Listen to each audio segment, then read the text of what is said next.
Assalamualaikum warahmatullahi wabarakatuh. Yang terhormat Bapak Muhammad Fauzi Nudin Faiz, MHI, SHI, dan teman-teman sekalian.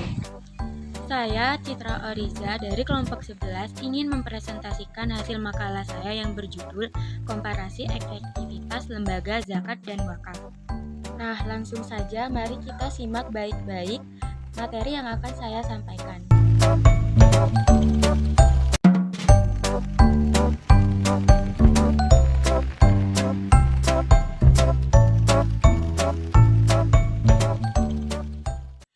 Langsung saja di sini saya akan menjelaskan tentang latar belakang, yang dimana zakat dan wakaf merupakan instrumen keuangan sosial Islam yang berpotensi besar dalam pengentasan kemiskinan dan kesejahteraan.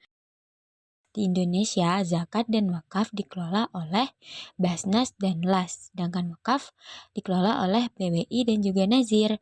Nah, tantangan atau permasalahan pengelolaan zakat dan wakaf ini meliputi transparansi, akuntabilitas, profesionalisme, inovasi, serta dampak nyata pada masyarakat yang memerlukan. Nah, selanjutnya rumusan masalah dari latar belakang tersebut adalah yang pertama, bagaimana efektivitas pengelolaan zakat dan wakaf di Indonesia.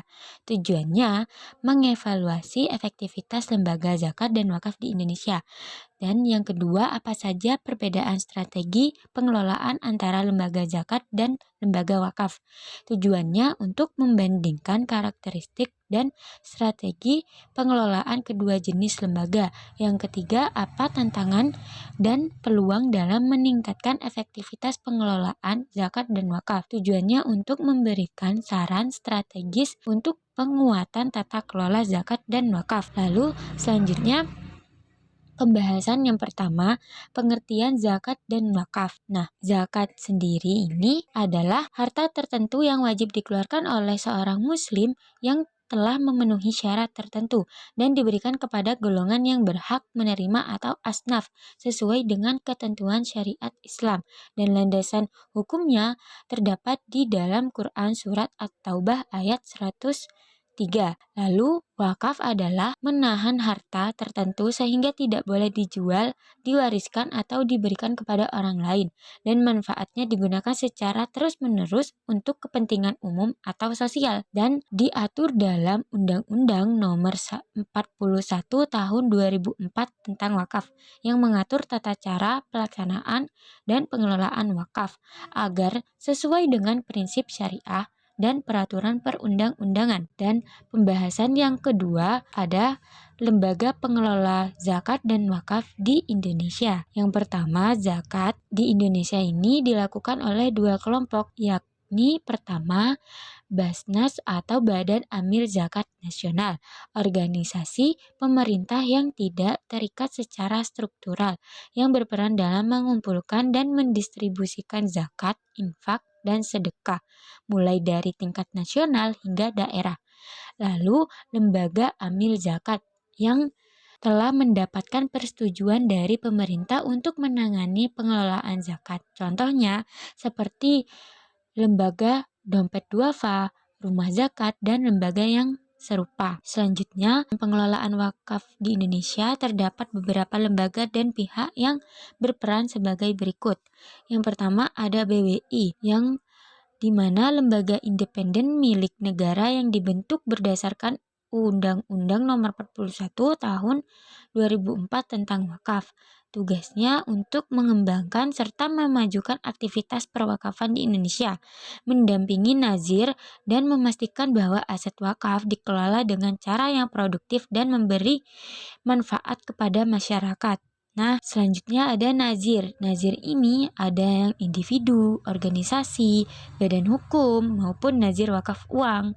Dan selanjutnya, pembahasan yang ketiga ada indikator efektivitas pengelolaan zakat dan wakaf.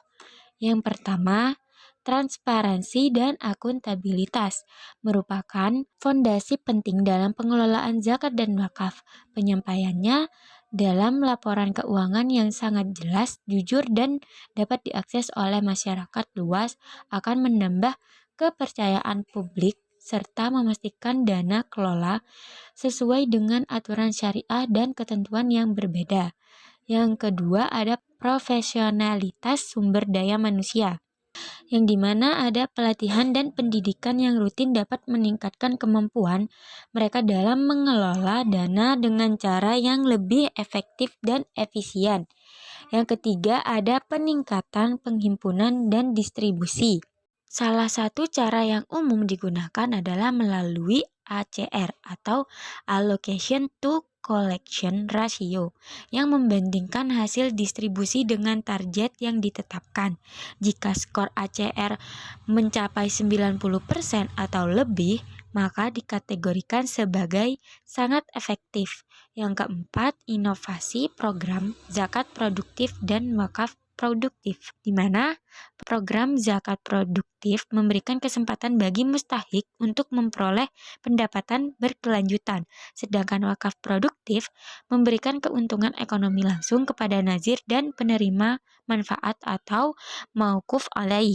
Yang kelima, dampak nyata terhadap penerima manfaat. Nah, penelitian menunjukkan bahwa pemanfaatan wakaf produktif memiliki pengaruh positif yang signifikan terhadap peningkatan taraf hidup masyarakat. Lalu pembahasan yang keempat mengenai efektivitas pengelolaan zakat di Indonesia. Pengumpulan pada tahun 2024 ini mencapai 40,5 triliun dan penyalurannya di 39,5 triliun rupiah ke 75 juta mustahik. Lalu ACR Basnas ini terdapat 95,59% dan fokus daripada pengelolaan Basnas dan LAS ini tertuju pada UMKM, pendidikan, kampung zakat, dan lain sebagainya. Dalam tantangan atau permasalahan efektivitas pengelolaan zakat di Indonesia ini, terjadinya literasi zakat atau kurangnya literasi masyarakat terhadap pengetahuan zakat dan sehingga potensi untuk zakat produktif belum sepenuhnya dimanfaatkan, dan di beberapa daerah terdapat masalah seperti kurangnya sumber daya manusia yang kompeten, sarana dan prasarana yang terbatas, serta koordinasi yang belum berjalan dengan baik. Selanjutnya, efektivitas pengelolaan wakaf di Indonesia.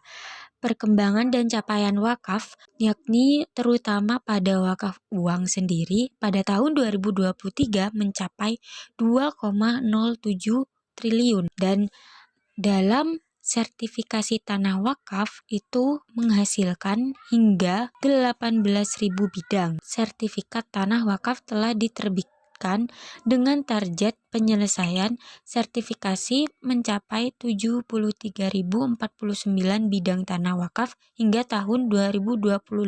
Dan selanjutnya ada program inovasi, yakni di mana BWI ini mengembangkan banyak program wakaf produktif di bidang pendidikan, pertanian, dan retail, serta memulai digitalisasi dan integrasi data wakaf untuk memperbaiki pengelolaan aset wakaf dan membangun kerjasama dengan lembaga keuangan syariah dan penerbitan instrumen wakaf seperti CWLS menjadi inovasi penting dalam pengembangan wakaf uang. Lalu tantangannya sendiri adalah terletak pada rendahnya literasi masyarakat tentang wakaf produktif dan membutuhkan SDM yang profesional, lalu status hukum yang belum jelas. Maksudnya, banyak aset wakaf seharusnya dapat digunakan untuk berbagai layanan, namun terhambat karena ketidakjelasan status hukumnya. Dan pembahasan yang terakhir ada komparasi kinerja zakat dan wakaf di Indonesia, yang dimana persamaan dan fungsi sosial ekonominya zakat serta wakaf ini adalah alat finansial sosial dalam Islam yang memiliki dasar yang kuat dalam ajaran Islam dan memiliki peranan penting dalam meningkatkan kesejahteraan masyarakat serta menekankan kemiskinan dan ketimpangan sosial. Lalu keduanya ini berperan dalam pembangunan sosial dan ekonomi dengan pendekatan yang berbeda, tetapi saling melengkapi. Selanjutnya, kinerja pengelolaan dan tantangan dari zakat maupun wakaf. dari segi aspek penghimpunan dana, zakat relatif lebih tinggi dan wakaf ini potensi yang sangat besar, namun penghimpunan wakafnya itu masih terbatas. Lalu, aspek pengelolaan dan distribusi zakat itu cukup efektif dan transparan dengan pelaporan rutin dan distribusi yang tepat sasaran. Sedangkan wakaf pengelolaannya ini masih menghadapi kendala seperti kurangnya SDM, status hukum aset yang belum jelas, dan rendahnya literasi masyarakat tentang wakaf produktif. Selanjutnya, dampak sosial ekonomi, inovasi, zakat, dan wakaf, di mana zakat ini cenderung jangka pendek serta memberikan bantuan konsumtif maupun produktif seperti pemberdayaan UMKM dan beasiswa. Sedangkan wakaf memiliki potensi manfaat yang jangka panjang dan bisa menjadi instrumen investasi sosial yang berkelanjutan. Namun, dampak nyata masih perlu ditingkatkan melalui pengelolaan yang lebih profesional dan inovatif. Yang terakhir, regulasi dan pengawasannya, di mana zakat ini mendapat dukungan yang kuat dan pengawasan dari pemerintah melalui Basnas dan juga LAS. Sedangkan pengelolaan wakaf diawasi oleh Badan Wakaf Indonesia atau BWI dengan fokus pada sertifikasi nazir dan penyelesaian sertifikasi tanah wakaf. Nah, kesimpulan dari materi yang telah saya bahas tadi itu, zakat dan wakaf ini sama-sama menjadi instrumen keuangan sosial Islam yang berperan penting dalam pengembangan ekonomi dan pengentasan kemiskinan, dan juga memiliki beberapa perbedaan di antara keduanya. Dan zakat ini bersifat wajib dan dikelola oleh Basnas serta LAS, sedangkan wakaf bersifat sukarela dan jangka panjang, dikelola oleh Nazir di bawah naungan BWI. Nah, selanjutnya kita memasuki sesi pertanyaan atau sesi diskusi. Nah, nanti kita akan melanjutkan sesi diskusi ini di WA Group mata kuliah praktikum perhitungan zakat dan wakaf. Nah, bagi teman-teman yang ingin bertanya, bisa langsung kalian sampaikan di WA Group tersebut. Nah, kurang lebihnya mohon maaf dan semoga apa yang telah saya sampaikan ini bermanfaat bagi kita semua dan juga penonton yang menyaksikan video presentasi saya. Dan terima kasih banyak atas partisipasi kalian. Kurang lebihnya mohon maaf. Wassalamualaikum warahmatullahi wabarakatuh.